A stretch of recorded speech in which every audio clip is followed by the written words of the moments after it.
Hello students, आज से हम आप लोग को एक नया बैच शुरू करने जा रहे हैं। बिहार शिक्षक भर्ती 2024 बीपीएससी 4.0। यह जो क्लास हम बता रहे हैं आपको 11-12 के लिए मैथ्स, तो हम आप लोग को यह बीपीएससी टीचर के लिए यह एक नया बैच शुरू किया है। इस बैच का टाइम आप लोग को मॉर्निंग में रहेगा। यह लाइव क्लास होगा। अभी फिलहाल हम रिकॉर्डेड क्लास देंगे 2-4 क्लास, इसके बाद आपका लाइव क्लास होगा।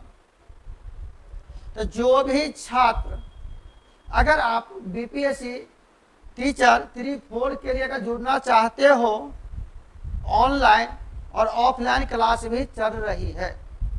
तो ऑफलाइन क्लास के लिए यहाँ पर कोचिंग का एड्रेस दिया गया है, आप यहाँ पर संपर्क कर सकते हो। और ऑनलाइन क्लास ज्वाइन करने के लिए यहाँ नंबर दिया गया है, इस नंबर पर आप संपर्क कर सकते हो।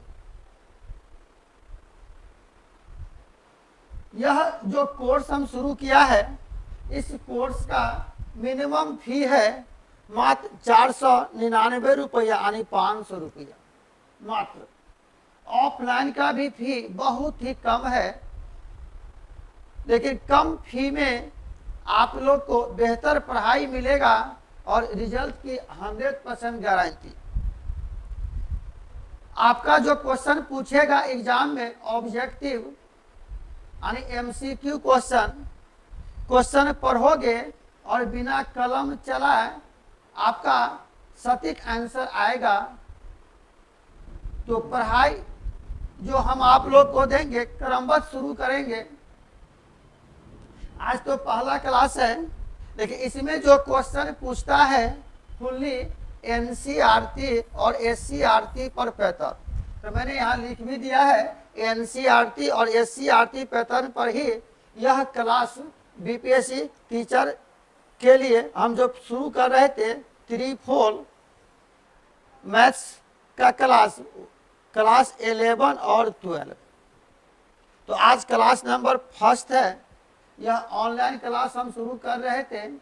हम लोग का एक नया चैनल है एएससी पाठशाला, इसी चैनल पर इस कोर्स का क्लास होगा ऑनलाइन बीपीएससी 3-4 के लिए।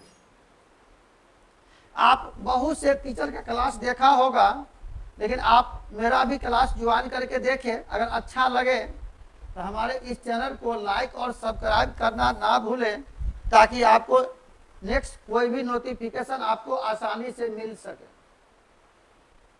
तो हम जो भी चैप्टर आपको बताएंगे, पहले थ्योरी जबरदस्त और थ्योरी क्लियर रहे तो आसानी से आप क्वेश्चन बना सकते हो। तो हम आप लोग को आज से शुरू करने जा रहे हैं। सबसे पहले अलजेब्रा। तो अलजेब्रा में बहुत सा चैप्टर पढ़ना है, लेकिन अलजेब्रा में हम छोटा सा चैप्टर लेकर आ रहे हैं। जो चैप्टर आप लोग पढ़े होंगे 9th 10th में भी, 11 में भी दिया है, तो बहुत ही आसान चैप्टर है। तो आज जो हम शुरू करने जा रहे हैं आप लोग को बीपीएससी टीचर के लिए यह बैच है 3-4.0। यह जो हम क्लास देंगे बाबू, तो हम आप लोग को मैथ्स बताएंगे 11 और 12 के लिए। इस कोर्स का मिनिमम फी हम रख रहे हैं मात्र 499 रुपया, वह भी गुरु दक्षिणा। बिना गुरु दक्षिणा का कुछ होता नहीं है बाबू। और पढ़ाई का कोई पैसा नहीं होता, लेकिन पढ़ाई हम आपको जबरदस्त देंगे और हम आपसे रिजल्ट लेंगे। तो आज हम आप लोग को यह बीपीएससी का बैच शुरू करने जा रहे थे। आज फर्स्ट क्लास है, यानी क्लास 1। इसमें हम शुरू करने जा रहे हैं आप लोग को अलजेब्रा। अलजेब्रा में बहुत सा चैप्टर है। Complex number, AP GP, quadratic equation, linear inequality, permutation combination, binomial theorem और मैथमेटिकल इंडक्शन। उसके साथ एक और चैप्टर है डिटर्मिनेंट और मैट्रिक्स। तो हम एक एक करके आप लोग को चैप्टर बताएंगे। तो अलजेब्रा में आज हम पहला चैप्टर शुरू करने जा रहे हैं। अलजेब्रा में आज हम पहला चैप्टर आप लोग को शुरू कर रहे थे। इस चैप्टर का नाम है क्वाड्रेटिक इक्वेशन, यानी द्विघात समीकरण। क्वाड्रेटिक इक्वेशन से भी बहुत सा क्वेश्चन ऑब्जेक्टिव आता है। वैसे आप लोग को कह दे हम कि सब्जेक्टिव ही ऑब्जेक्टिव होता। और आप भविष्य का टीचर है तो कम से कम आप क्वालिटी और क्वांटिटी बनाइए, ताकि आप अपने से बेहतर बना सके अपने बच्चे को। और हम भी वादा करेंगे एज ए टीचर कि हम अपने से बेहतर बनाएंगे आपको। इसके लिए हम जी जान से मेहनत करेंगे। और यह जो हम बताएंगे आप लोग को, तो हिंदी और इंग्लिश दोनों माध्यम में किसी को दिक्कत नहीं होगा। लेकिन मैथ्स का कोई लैंग्वेज नहीं होता। आप अपने भाषा में समझ गए, सबसे बड़ा लैंग्वेज यही है। और ज़रूर क्लास अच्छा लगेगा। इसी चैनल पर हम ऑनर्स का भी बैच पढ़ा रहे हैं, एमएससी का भी बैच शुरू किया है। और यह टीचर के लिए जो मैं बैच शुरू किया है 11-12 शानदार और तरीका से हम आप लोग को बताएंगे और रिजल्ट की 100% गारंटी। सिर्फ थोड़ा मेहनत की ज़रूरत है। तो आज हम आप लोग को शुरू करने जा रहे थे अलजेब्रा का एक छोटा सा चैप्टर। लेकिन इस चैप्टर से बहुत सा क्वेश्चन आता है एग्ज़ाम में। और जब भी आप एग्ज़ाम में क्वेश्चन बनाओगे तो प्रयास करना कि थ्योरी हम ज़बरदस्त पढ़े। जब आपके पास थ्योरी कॉन्सेप्ट क्लियर रहेगा तो क्वेश्चन पढ़ोगे और क्वेश्चन का आंसर मालूम चल जाएगा। और सही डायरेक्शन में आप उस क्वेश्चन का कौन सा आंसर सही होगा आप टिक लगा सकते हो। लेकिन मैथ है, कुछ ऐसा भी क्वेश्चन आएगा जो 1 से 2 लाइन आपको सॉल्व करना होगा, उसके बाद ही क्वेश्चन बनेगा। लेकिन 90% क्वेश्चन थ्योरी बेस होता है। और यह जो MCQ यानी ऑब्जेक्टिव क्वेश्चन पूछता है भैया, तो सब्जेक्टिव ही ऑब्जेक्टिव है। अगर चॉइस दे दिया तो ऑब्जेक्टिव हो गया, चॉइस नहीं दिया तो सब्जेक्टिव हो गया। तो हम जो भी चैप्टर बताएंगे उस चैप्टर शुरुआत करने से पहले, उस चैप्टर का पहले हम आप लोग को कॉन्सेप्ट क्लियर करेंगे। उसके बाद हम एक के बाद एक क्वेश्चन लेंगे और एक चैप्टर पर कम से कम 40 से 50 क्वेश्चन लेंगे। और उसी टाइप का क्वेश्चन आपको एग्जाम में आएगा। लेकिन मैथ है, मैथ में डिजिट चेंज हो सकता लेकिन कॉन्सेप्ट चेंज नहीं हो सकता। इसलिए हम आपको कॉन्सेप्ट पर विशेष जोर देंगे। तो चलते हैं। हम यहाँ लिखा है क्वाड्रेटिक इक्वेशन, इसका हिंदी होता द्विघात समीकरण। क्वाड्रेटिक इक्वेशन क्या होता, तो मान लो यहाँ पर आता है इक्वेशन और एक होता है इन इक्वेशन। इक्वेशन का हिंदी होता समीकरण और इन इक्वेशन का हिंदी होता असमीकरण। इक्वेशन किसे कहते, तो बराबर 0 होगा तो इक्वेशन, और बराबर 0 नहीं होगा तो इन इक्वेशन। बराबर नहीं होगा इसका मतलब या तो ग्रेटर देन या less than, greater than equal to या लेस देन इक्वल टू, इस तरह से साइन होगा। और इसी साइन को हम लोग इन इक्वालिटी पढ़ते हैं।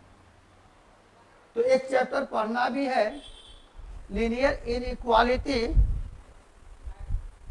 लेकिन हम आप लोग को पहले छोटा सा चैप्टर से शुरुआत करने जा रहे हैं क्वाड्रेटिक इक्वेशन। तो इक्वेशन किसे कहते ये तो मालूम चल गया। अगर बराबर 0 होगा तो इक्वेशन होगा, बराबर 0 नहीं होगा तो इन इक्वेशन होगा। ऐसी बताओ, जैसे यहाँ कह दिया है आप लोग को कि लीनियर इक्वेशन, तो लीनियर इक्वेशन का मतलब एक घातीय समीकरण। समीकरण किसे कहते, बराबर 0 होगा तो इक्वेशन, बराबर 0 नहीं होगा तो इन इक्वेशन। याद रखना बाबू कि वेरिएबल का जितने पावर वह वैसा ही समीकरण, वेरिएबल का जितने पावर वह वैसा ही समीकरण।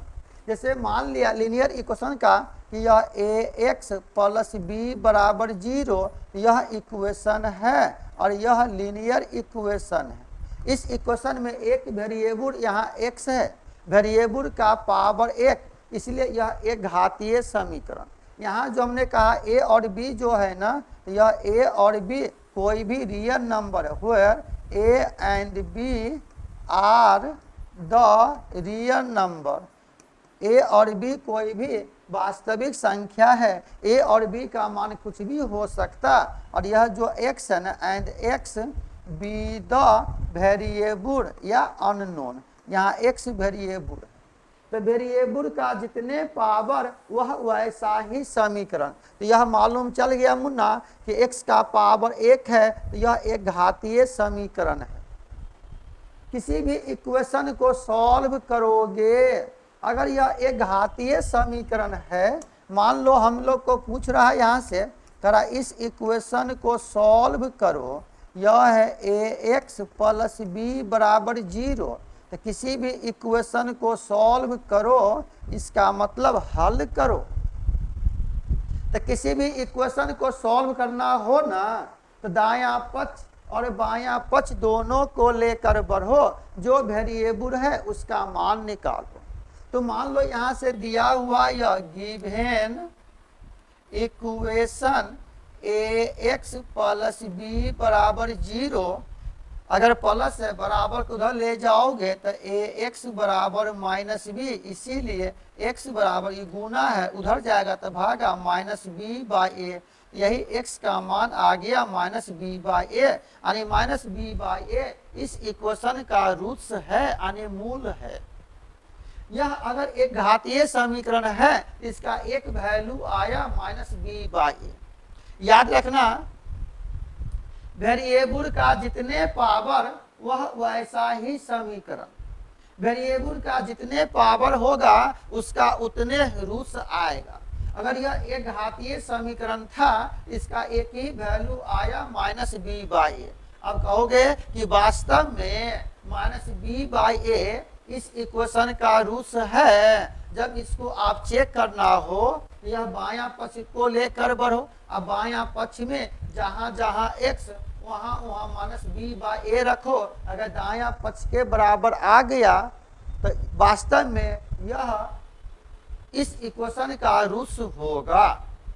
लेकिन याद रखना मुन्ना कि वेरिएबल का जितने पावर वह वैसा ही समीकरण,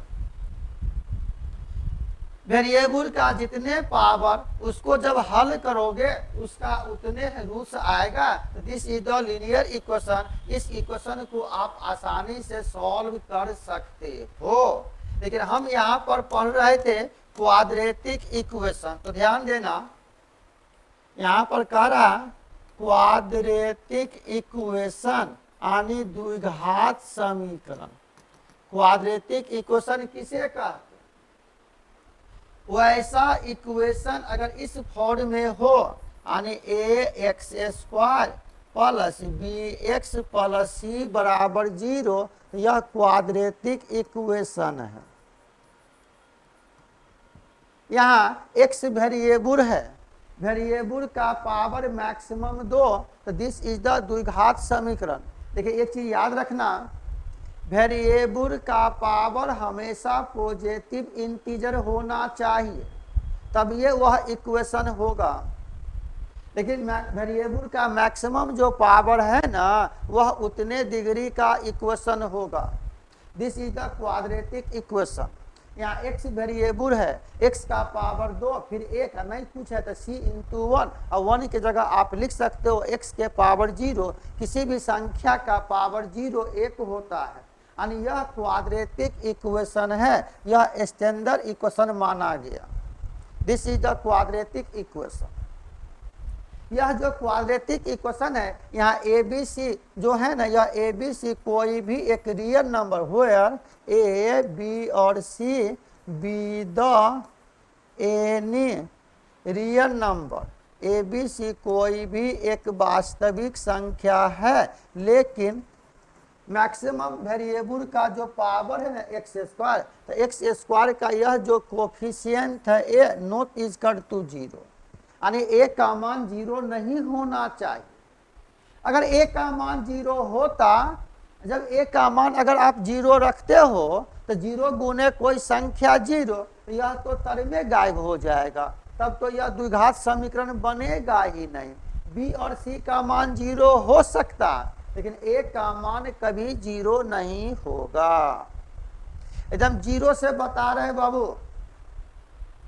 और हम एक स्टेट का भी क्लास ले रहे थे, उसका भी क्लास हम दे रहे हैं स्टेट का भी, और यह बीपीएससी 3-4 के लिए हम बैच शुरू किया है,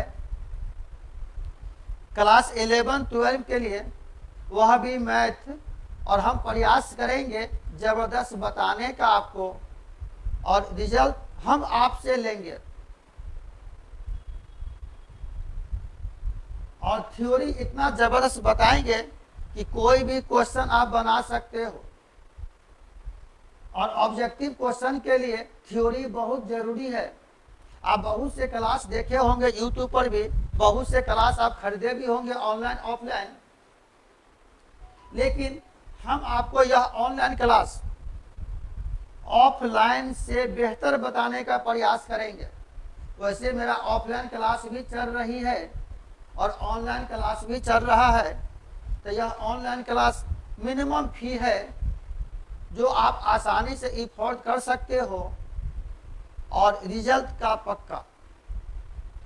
और आप आशा करें कि इस बार हमसे रिजल्ट हो, पहली बार में रिजल्ट होना चाहिए आपसे। इतना भूत सवार होना चाहिए पढ़ाई का। आप थोड़ा ही पढ़ो लेकिन जबरदस्त पढ़ो, कॉन्सेप्ट के साथ पढ़ो। और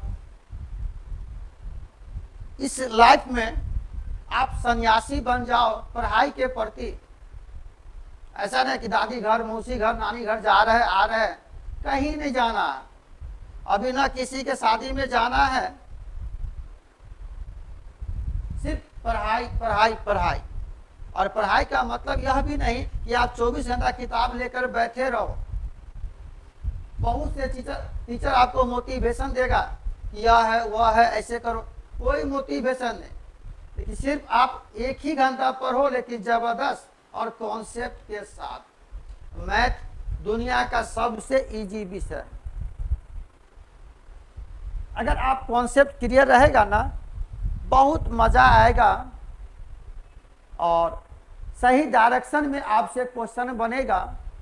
यह जो हम बता रहे छोटा सा चैप्टर अलजेब्रा का, जानबूझ के यह पहले चैप्टर शुरू किया हम, छोटा सा द्विघात समीकरण, जो आप 8th 9th 10th क्लास से ही पढ़ते आ रहे हैं। लेकिन देखो इसी चैप्टर में कैसे हम कॉन्सेप्ट निकाल रहे हैं। क्वेश्चन देखोगे मालूम चल जाएगा कि उस क्वेश्चन का कौन सा आंसर सही होगा। लेकिन हम एज ए टीचर, अगर हम आपको टीच कर रहे हैं तो हम आपको क्वेश्चन को यहाँ सॉल्व करके भी बताएंगे, लेकिन ऐसा हम बना देंगे आपको कि बिना कलम चलाए क्वेश्चन पढ़ोगे, आंसर आ जाएगा आपके पास कि इस क्वेश्चन का यही आंसर होगा, वह भी 100% सही डायरेक्शन में। तो कब सही डायरेक्शन में सही होगा? जब आपके अंदर कॉन्सेप्ट क्लियर होगा किसी भी चैप्टर का। इसलिए हम जो भी चैप्टर बताएंगे तो 1 से 2 क्लास हम आप लोग को पहले कॉन्सेप्ट बताएंगे, उसके बाद उस चैप्टर पर 40 से 50 क्वेश्चन बताएंगे। और क्वेश्चन अब गहराई में पूछता है और प्रयास करेंगे पूरा डीप में बताने का, बशर्ते 2-4 क्लास ज़्यादा लग जाए आपको, उसके लिए घबराना नहीं है। सिर्फ आपके दिमाग में होना चाहिए कि हम जो भी चैप्टर पढ़ रहे हैं उस चैप्टर पर पकड़ होना चाहिए, और पकड़ बिना मेहनत किए नहीं होगा, थोड़ा मेहनत की आवश्यकता है। और हम आपके साथ हैं, हर एक कदम पर आपके साथ है, जब तक आपका रिजल्ट ना हो। और रिजल्ट हम आपसे लेंगे, सिर्फ आपका बहुमूल्य समय चाहिए हमको, आधा घंटा 1 घंटा। और आप मेरा क्लास जरूर करें, अच्छा लगे तो आप मेरे चैनल को लाइक सब्सक्राइब करें और कंटिन्यू क्लास करें। चलिए, तो यह द्विघात समीकरण है, यह स्टैंडर्ड फार्मूला है द्विघात समीकरण का। कोई भी क्वेश्चन अगर रहेगा ना, इसी फार्मूला से कंपेयर करके आप बना सकते हो। तो द्विघात समीकरण समझ गया कि कोई भी इक्वेशन अगर इस रूप में होगा ax² + bx + c = 0, this is the द्विघात समीकरण। लेकिन यहाँ x² का जो कोफिशिएंट है a का मान कभी भी 0 नहीं होना चाहिए, b और c का मान 0 हो सकता या नहीं हो सकता, लेकिन a का मान कभी 0 नहीं होना चाहिए। अब एक चीज बताओ कि आपने पढ़ा होगा यहाँ पर इक्वेशन, तो इक्वेशन 2 प्रकार का होता है। एक होता है कंप्लीट इक्वेशन और एक होता है बाबू इनकम्प्लीट इक्वेशन। ध्यान दीजिएगा, कंप्लीट इक्वेशन किसे कहते हैं? तो वैसे इक्वेशन को कंप्लीट इक्वेशन कहा जाता है जिस इक्वेशन में वेरिएबल का पावर लगातार घटते हुए क्रम में हो। This is the complete equation. अगर वेरिएबल का पावर गैप मार देगा तो वह इनकम्प्लीट इक्वेशन हो जाएगा। जैसे हम दिया आपको यहाँ पर कि ax² + bx + c = 0 और यहाँ ax² + b = 0। देखो x का पावर 2, x का पावर 2, तो यह भी क्वाड्रेटिक इक्वेशन है, यह भी क्वाड्रेटिक इक्वेशन है, लेकिन वेरिएबल का पावर 2, वेरिएबल का पावर 2, तो दिस इज द द्विघात समीकरण। लेकिन देख रहे हैं यहाँ x का पावर 2, 2 के बाद 1, 1 के बाद 0, तो यह हो गया कंप्लीट क्वाड्रेटिक इक्वेशन। यहाँ x का पावर 2 और 2 के बाद 1 है, यानी गैप मार दिया, यह हो गया इनकम्प्लीट क्वाड्रेटिक इक्वेशन। है क्लियर? तो इक्वेशन 2 प्रकार का होता है, कंप्लीट और इनकम्प्लीट। लेकिन क्वाड्रेटिक इक्वेशन है, वेरिएबल का जितने मैक्सिमम पावर वह उतने डिग्री का इक्वेशन होगा। तो यहाँ से मालूम चल गया कि this is the quadratic equation. हमेशा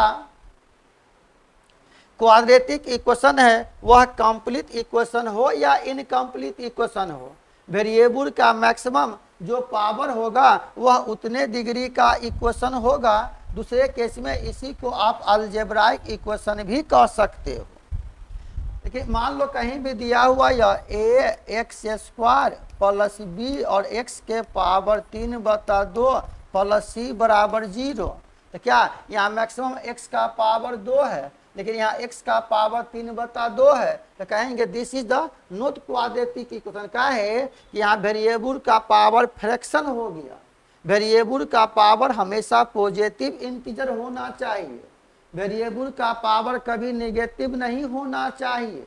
तो कहेंगे बउआ कि यह जो है ना, तो यह हो गया नॉट क्वाड्रेटिक इक्वेशन, यह द्विघात समीकरण नहीं है। काहे? वेरिएबल का पावर यहाँ परिमेय संख्या आ गया, इसलिए कहेंगे this is the not quadratic equation. यहाँ तक क्लियर है? अब कह रहा कि किसी भी इक्वेशन को सॉल्व करो, किसी भी इक्वेशन को सॉल्व करो। तो अब बताओ, हमने अभी कहा कि अगर वह लीनियर इक्वेशन है तो लीनियर इक्वेशन को सॉल्व करोगे तो उसका एक वैल्यू आया था। अगर मान लेते हैं यहाँ से कह रहा है यहाँ पर कि सॉल्व करो, यह है quadratic equation ax plus B plus C बराबर 0। This is the quadratic equation. तो अभी मैंने कहा कि किसी भी इक्वेशन को सॉल्व करो, अगर वेरिएबल का मैक्सिमम पावर 2 है तो यह द्विघात समीकरण है। इस इक्वेशन को हल करोगे इसका 2 ही रूट्स आएगा, 2 ही मूल आएगा इस इक्वेशन का, बशर्ते वह दोनों वैल्यू सेम आ जाए या अलग अलग हो जाए या कुछ भी हो, लेकिन इस इक्वेशन का सिर्फ और सिर्फ 2 ही रूट्स होगा। जो आप 9th 10th में भी पढ़े थे, तो हम फार्मूला को प्रूफ नहीं कर रहे हैं, लेकिन ऐसा कॉन्सेप्ट दे रहे हैं आप लोग को जबरदस्त कि क्वेश्चन पढ़ोगे और बन जाएगा बिना कलम चलाए हुए। लेकिन हम जब यहाँ क्वेश्चन बताएंगे तो क्वेश्चन को हम डिस्कस करके बताएंगे आप लोग को, लेकिन आपको हम ऐसा बना देंगे कि क्वेश्चन देखो आंसर तैयार, बिना कलम चलाए बिना कलम पकड़े, कम समय में आप 100% क्वेश्चन टच कर सकते हो। टाइम आपके पास बच ही जाएगा एग्जाम हॉल में। जिस अंदाज में हम आपको बताने का प्रयास करेंगे, और एक ही लाइन बोल दिया, एज ए टीचर हम अपने से बेहतर बनाएंगे आपको, और आप भी ऐसा बनो कि कम से कम दूसरे को शिक्षा आप दे सकते हो। तो मान लो यह द्विघात समीकरण है, करा इस इक्वेशन को सॉल्व करो। अगर यह इक्वेशन को सॉल्व करते हो तो मान लो यहाँ पर दिया हुआ है given equation ax² plus bx plus c बराबर 0। This is the quadratic equation. मान लो इस इक्वेशन को अगर आप फैक्टर करते हो, गुणनखंड करना चाहते हो, एक चीज बता दे, जितने डिग्री का इक्वेशन उस इक्वेशन का उतने फैक्टर होगा, लीनियर फैक्टर। अगर यह क्वाड्रेटिक इक्वेशन है तो इस इक्वेशन का 2 लीनियर फैक्टर हो सकता। अगर यह 3 डिग्री का इक्वेशन होता तो इसका 3 गो लीनियर फैक्टर। अगर यह 4 डिग्री का होता तो इसका 4 गो लीनियर फैक्टर होता। लेकिन हमने कहा द्विघात समीकरण 11 में भी दिया है थोड़ा, लेकिन हम बहुत डीप में बताने का प्रयास करेंगे।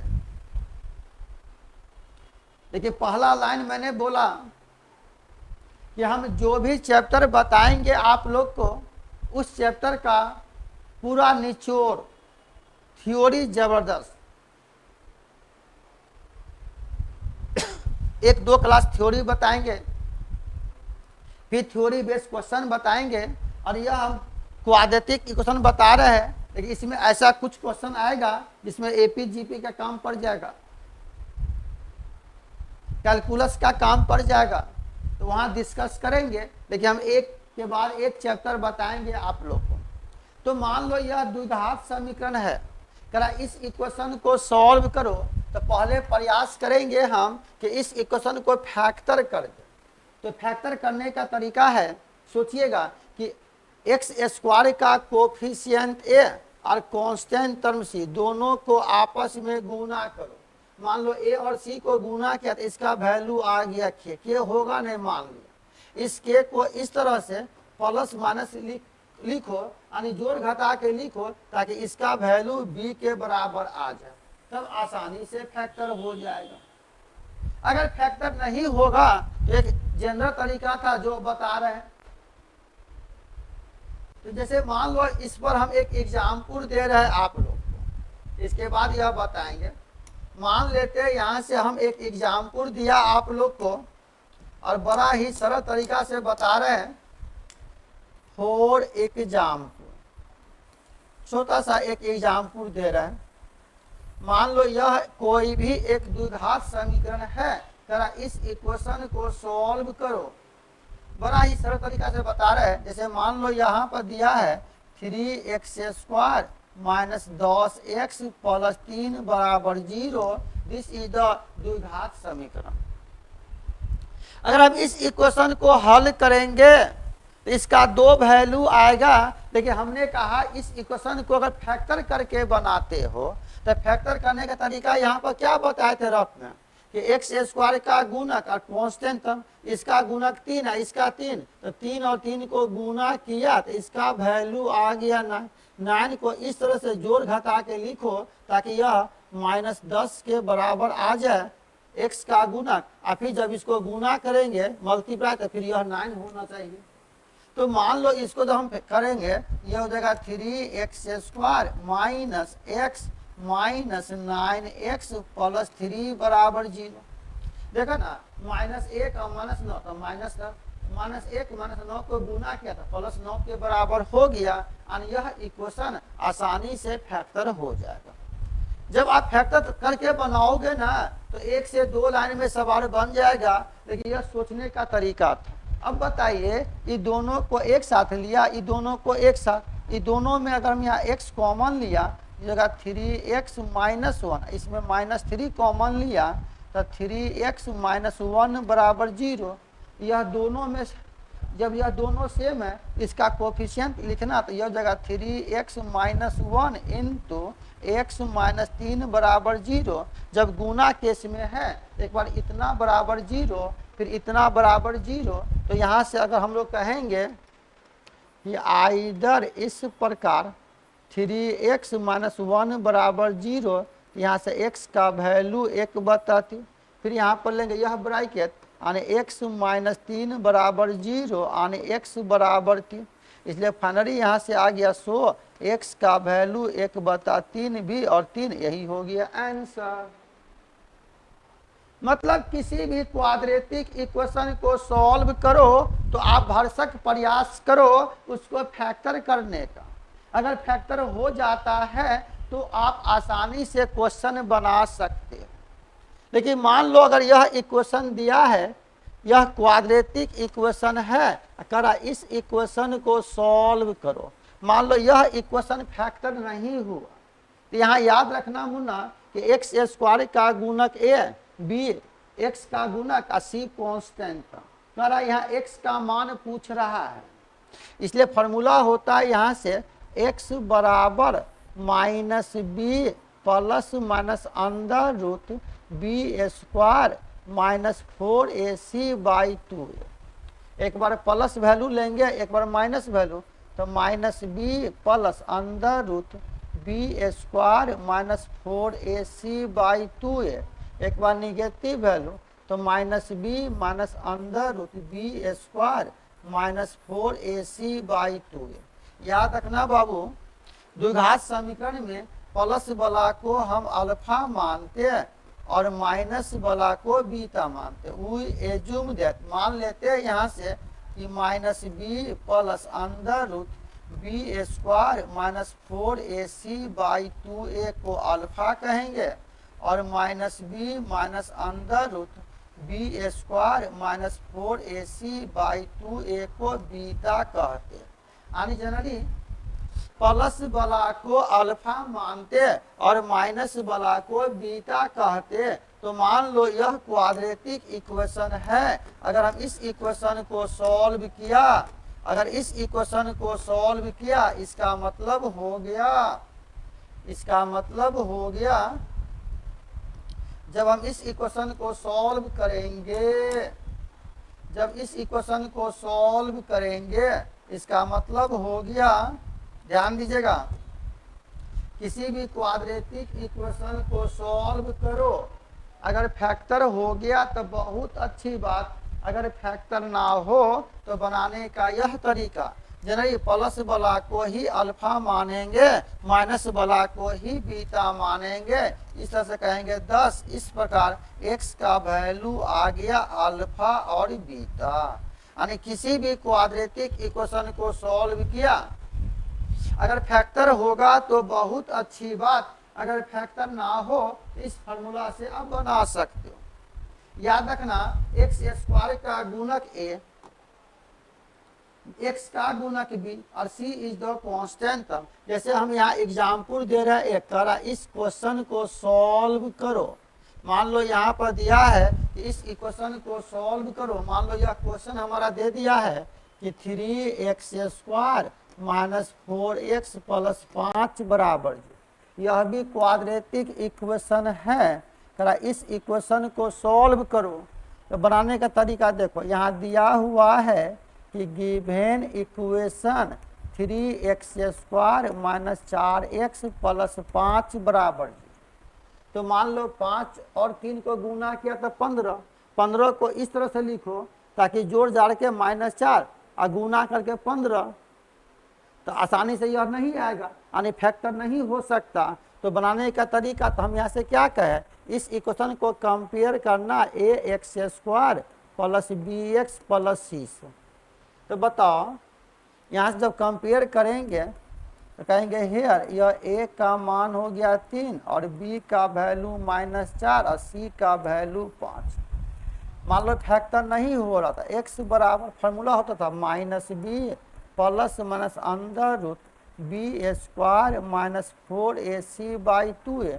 जब यहाँ से वैल्यू बताइएगा तो माइनस आई जगह -4 plus minus under root b², तो -4 का स्क्वायर -4 गुना, ध्यान दीजिए यह हो गया 4ac, 4 गुना 3 गुना 5 बटे 2 गुना 3, तो minus minus 4 plus minus root over 4 चौका 16 माइनस 5 या 15 चौका 60 बटे 3 दूना 6, तो 4 प्लस माइनस बताओ 16 में 60 गया तो 10 में 6 गया तो 4 और 5 में 1 गया तो 4 -44 बटा 4 है ना। इसी को आप कह सकते हो, फिर पढ़ेंगे हम लोग कॉम्प्लेक्स नंबर, लेकिन यहाँ यूज पड़ता है, ये सारा चीज हम बता देंगे आपको। तो यह आ गया 4 plus minus root over 44i/6। यहाँ पर आप कह सकते हो कि यह रूट ओवर -1 को लिखते आई, जो हम बताएंगे कॉम्प्लेक्स नंबर, इमेजिनरी नंबर। अभी हम पहला चैप्टर शुरू किया, आप एक बार प्लस वैल्यू लेंगे एक बार माइनस वैल्यू लेंगे, तो यहाँ से आप कह सकते हो कंपेयर करके कि अल्फा का मान हो गया 4 प्लस रूट ओवर 44i/6 और बीटा का value 4 minus root over 44i/6। इसको तोड़ भी सकते हो, 2 इंटू रूट 11 भी लिख सकते हो। कहीं भी अगर मान लो यह दिया है कि रूट ओवर 44 जगह 2 इंटू रूट ओवर 11, ऐसा भी आप इसको लिख सकते हो। तो हम यहाँ से कहें कि किसी भी इक्वेशन को सॉल्व करो, अगर वह इक्वेशन फैक्टर होगा तो बहुत अच्छी बात, अगर फैक्टर ना हो तो बनाने का यह तरीका। इससे यह निष्कर्ष निकल गया हम लोग को कि कोई भी अगर क्वाड्रेटिक इक्वेशन है, करा उस इक्वेशन को सॉल्व करो, तो उस इक्वेशन का 2 रूट्स आया अल्फा और बीटा। ध्यान दीजिएगा, यहाँ कहेगा आप लोग को पूछ देगा कि nature of the roots of the quadratic equation ax² plus bx plus c बराबर 0। करा यह कोई भी एक क्वाड्रेटिक इक्वेशन है, करा इस इक्वेशन का नेचर पूछ रहा, नेचर ऑफ द रूट्स यानी अल्फा बीटा रूट्स है, करा अल्फा बीटा का कैसा नेचर होगा इस इक्वेशन का। तो ध्यान दीजिएगा, मान लो यहाँ पर दिया हुआ है given equation ax² plus bx plus c बराबर 0। अगर फैक्टर होगा तो बहुत अच्छी बात, अगर फैक्टर ना हो तो x बराबर -b plus minus under root b² minus 4ac/2। तो यहाँ बुआ रूट के अंदर जो यह पद आया ना b² माइनस 4ac, यहाँ से कहेंगे हेयर यह b² minus 4ac is called discriminant of the given equation, यह जो समीकरण है, इस समीकरण में रूट के अंदर जो यह पद आया ना, बी स्क्वायर माइनस 4ac, इसी को डिस्क्रिमिनेंट, इसी को हिंदी में विवेचक कहा जाता। मतलब मेरा कहने का मतलब, रूट के अंदर यह जो आया बी स्क्वायर माइनस 4ac, इसी को डिस्क्रिमिनेंट यानी विवेचक कहा जाता। जनरली डिस्क्रिमिनेंट को हम लोग डिनोट करते हैं, it is denoted by capital D, यानी दैट इज यह डी का वैल्यू आ गया बी स्क्वायर माइनस 4ac। तो किसी भी इक्वेशन का रूट कैसा होगा इस डी पर डिपेंड करेगा। कहीं कहीं देखोगे ना, इसी का मान किताब में ऐसे भी लिखा, x बराबर माइनस बी प्लस माइनस अंदर रूट डी बटा 2a। डी का मतलब डिस्क्रिमिनेंट, डी का मतलब बी स्क्वायर माइनस 4ac। अब आप सोचो, यहाँ जो क्वाड्रेटिक इक्वेशन है, इसमें ए बी सी कोई ना कोई रियल नंबर है। जो ए बी सी का मान माइनस इन्फिनिटी से प्लस इन्फिनिटी के बीच कोई भी मान हो सकता। तो बुआ, जब यहाँ ए बी सी का मान अंक में होता तो इसका कुछ ना कुछ वैल्यू आता, तो कम से कम इसका 3 वैल्यू तो हो सकता था। या तो इसका मान पॉजिटिव हो, या इसका मान नेगेटिव हो, या इसका मान 0 आ जाए। तो किसी भी इक्वेशन का रूट कैसा होगा वह डी पर डिपेंड करता है। तो मान लो कि यह एक क्वाड्रेटिक इक्वेशन है, इस इक्वेशन का रूट कैसा होगा थोड़ा ध्यान दीजिएगा। तो आसानी से हम लोग सेट कर सकते हैं, किसी भी इक्वेशन का रूट कैसा होगा आप आसानी से सेट कर सकते हो।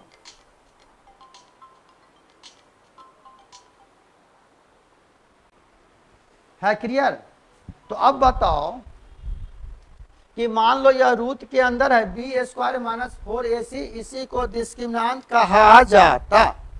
तो इसका रूट कैसा होगा? तो मान लेते हैं यहाँ से पहला केस, तो ध्यान दो बाबू, हम यहाँ से मान लिया केस फर्स्ट, मान लेते इफ यह डी का वैल्यू आया बी स्क्वायर माइनस 4ac, इसका मान अगर पॉजिटिव है तब कहेंगे सो द रूट्स आर, इस इक्वेशन का रूट्स रियल होगा एंड अनइक्वल होगा, यानी इक्वेशन का रूट्स वास्तविक होगा और असमान होगा। आपने पढ़ा भी होगा 9th 10th में। सेकेंड नंबर कह दिया, मान लो केस 2 कि इफ यह डी का वैल्यू 0 से कम है, इसका मतलब बी स्क्वायर माइनस 4ac का मान अगर 0 से कम है तो निगेटिव है। बताएंगे कॉम्प्लेक्स नंबर में कि रूट के अंदर अगर माइनस का साइन हो उसे इमेजिनरी नंबर कहा जाता।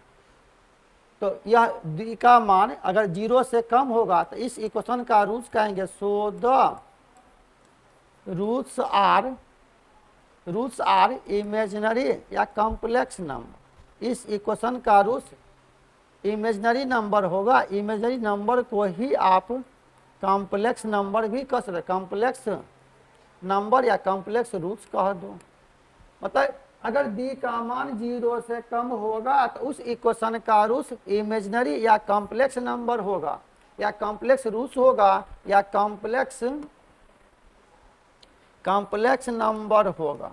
और याद रखना, किसी भी इक्वेशन का रूट्स अगर कॉम्प्लेक्स नंबर होगा तो उस इक्वेशन का दूसरा रूट्स उसका कंजुगेट होता है। हम बताएंगे कॉम्प्लेक्स नंबर में, अभी हल्का कह रहा है कि किसी भी इक्वेशन का रूट्स अगर कॉम्प्लेक्स नंबर आ जाए तो दूसरा roots and other roots will be conjugate to each other, यानी एक दूसरे का कंजुगेट होगा। कंजुगेट कहने का मतलब हुआ कि मान लो अगर z बराबर है x प्लस आई वाई, अगर इसका कंजुएट z बार लोगे तो किसी भी कॉम्प्लेक्स नंबर का कंजुएट सिर्फ इमेजिनरी पार्ट के साइन में परिवर्तन करेंगे।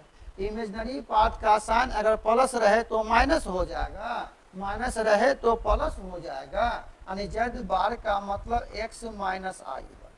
अगर मान लो कि एक रूट अगर 2 प्लस 3i है, इसका कंजुएट हो जाएगा 2 माइनस 3i। अगर यह अल्फा का मान है, यह बीटा हो जाएगा।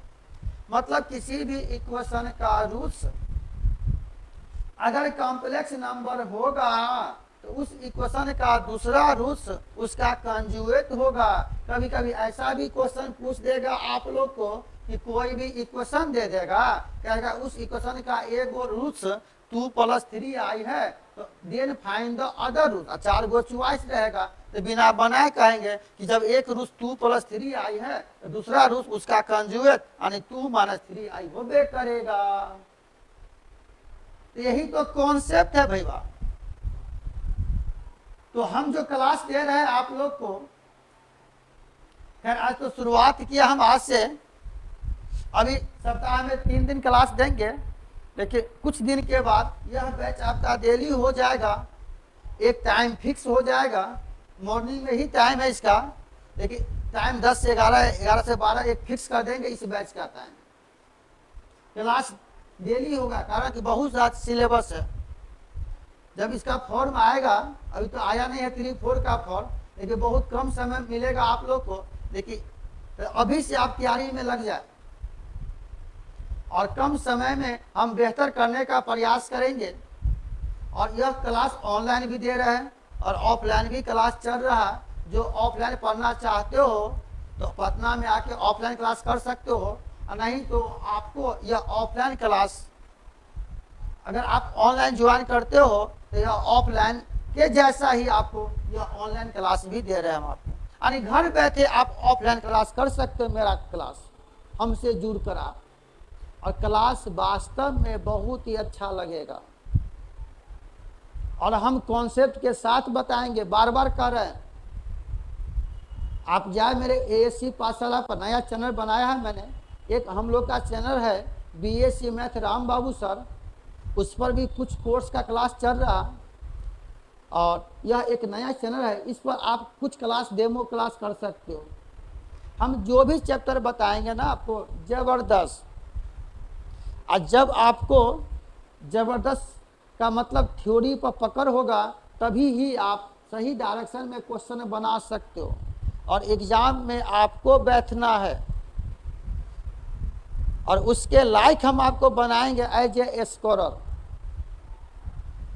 और ये नहीं अच्छा इस बार देते अगले बार रिजल्ट होगा, इस बार नहीं होता, नहीं, इस बार आपको रिजल्ट लेकर आना है। डू एंड डाई, यही कॉन्सेप्ट में कहा कि किसी भी इक्वेशन का अगर एक रूट कॉम्प्लेक्स होगा तो दूसरा रूट उसका कंजुएट होबे करेगा। बिना बनाए हम आंसर में टिक लगा देंगे, आएगा ऐसा क्वेश्चन, हम देंगे ऐसा क्वेश्चन बिना बनाए। और ऑब्जेक्टिव बार बार कह रहे हैं थ्योरी बेस है, आज पहला क्लास है इसलिए कुछ हम पढ़ाई से फालतू चीज़ भी बोल रहे हैं, लेकिन एक भी चीज़ फालतू नहीं बोल रहे। एज ए टीचर आप जितना पढ़ लो कि हम जो भी बोलेंगे जो भी पढ़ाएंगे आपके लिए रामबाण साबित होगा, और हम प्रयास करेंगे उस अंदाज में बताने का। चलिए, तो यह समझ गए कि अगर डी का मान 0 से बड़ा होगा उस इक्वेशन का रूट वास्तविक होगा और असमान होगा, यानी कोई किसी के बराबर नहीं होगा, रूट अलग अलग होगा, भिन्न होगा। अगर डी का मान 0 से कम होगा तो उस इक्वेशन का रूट कॉम्प्लेक्स नंबर होगा। जब कॉम्प्लेक्स नंबर होगा तो एक रूट उसका कंजुएट होबे करेगा, एक दूसरे का कंजुएट होगा। हम यहाँ से मान लेते हैं केस था कि इफ अगर यह डी का मान 0 आ जाए, यानी b² माइनस 4ac का मान 0 होगा, तो उस इक्वेशन का रूट्स कहेंगे so the roots are real and equal, उस इक्वेशन का रूट्स वास्तविक होगा और समान होगा, यानी अल्फा बीटा का वैल्यू सेम होगा। ऐसा भी तो हो सकता ना केस 4 कि हम मान लेते if D be a perfect square. Perfect square का मतलब होता है कंप्लीट स्क्वायर। कंप्लीट स्क्वायर का मतलब डी का मान आ गया 25, तो 25 का कंप्लीट स्क्वायर हो जाएगा 5, 16, तो 4, तो परफेक्ट स्क्वायर हो गया। तो उस केस में उस इक्वेशन का रूट्स होगा, so the roots are rational number. Rational number का मतलब हो गया परिमेय संख्या, परिमेय संख्या होगा। वैसे सभी रियल नंबर एक रैशनल नंबर होता है, याद रखेंगे। सभी रियल नंबर एक परिमेय संख्या हो सकता है, तो उस इक्वेशन का रूट्स रैशनल नंबर होगा एंड अनइक्वल होगा।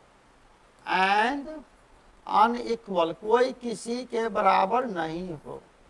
ऐसा भी तो केस आ सकता बाबू कि if D be not a perfect square, इस इक्वेशन का रूट परफेक्ट स्क्वायर नहीं होगा। जैसे 17 आ गया, 17 का पूर्ण वर्गमूल नहीं होता। जब परफेक्ट स्क्वायर नहीं होगा तो उस केस में कहेंगे उस इक्वेशन का रूट्स अपरिमेय संख्या होगा। So the roots are irrational number. Irrational number का मतलब हो गया अपरिमेय संख्या। और जब अपरिमेय संख्या होगा तो दूसरा रूट उसका कंजुएट होगा and its other roots will be conjugate to each other, यानी एक दूसरे का कंजुएट होगा। इस तरह से अभी और कॉन्सेप्ट है। तो अभी हम बताए रूट्स और कोफिशिएंट में कैसा रूट्स का नेचर होगा। तो मान लो कोई भी क्वाड्रेटिक इक्वेशन है, उस क्वाड्रेटिक इक्वेशन का रूट्स डी पर डिपेंड करेगा। अगर डी का मान 0 होगा तो रूट्स का मान वास्तविक होगा और समान होगा, आप याद रखेंगे। अगर डी का मान 0 से बड़ा होगा यानी पॉजिटिव होगा तो उस इक्वेशन का रूट्स रियल होगा, अनइक्वल होगा। अगर डी का मान 0 से छोटा होगा तो उस इक्वेशन का रूट्स कॉम्प्लेक्स नंबर होगा, और जब कॉम्प्लेक्स रूट्स होगा दूसरा रूट्स उसका कंजुएट होता है।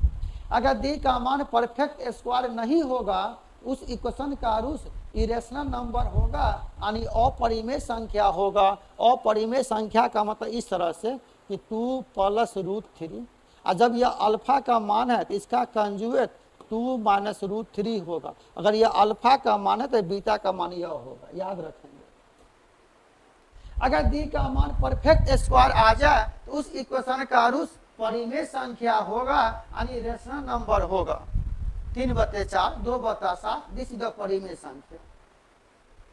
और कोई भी क्वाड्रेटिक इक्वेशन है, अगर फैक्टर होगा तो बहुत अच्छी बात, और फैक्टर नहीं होगा तो जो एक जनरल फार्मूला बताया x बराबर -b ± √b² - 4ac/2। प्लस वाला को ही अल्फा मानेंगे, माइनस वाला को ही बीटा मानेंगे, आप याद रखना। अगर द्विघात समीकरण है तो उसका 2 ही रूट्स होगा, जैसा भी रूट्स होगा 2 ही रूट्स होगा, और रूट्स कैसा होगा इस डी पर डिपेंड करेगा। यही हम डिस्कस करके बताया आप लोग को। फिर अगले क्लास में क्वाड्रेटिक इक्वेशन का अभी और कॉन्सेप्ट बाकी है, तो अगला क्लास आप जरूर करें। अगले क्लास में ही पूरे क्वाड्रेटिक इक्वेशन का निचोड़ हम बताएंगे आप लोग को।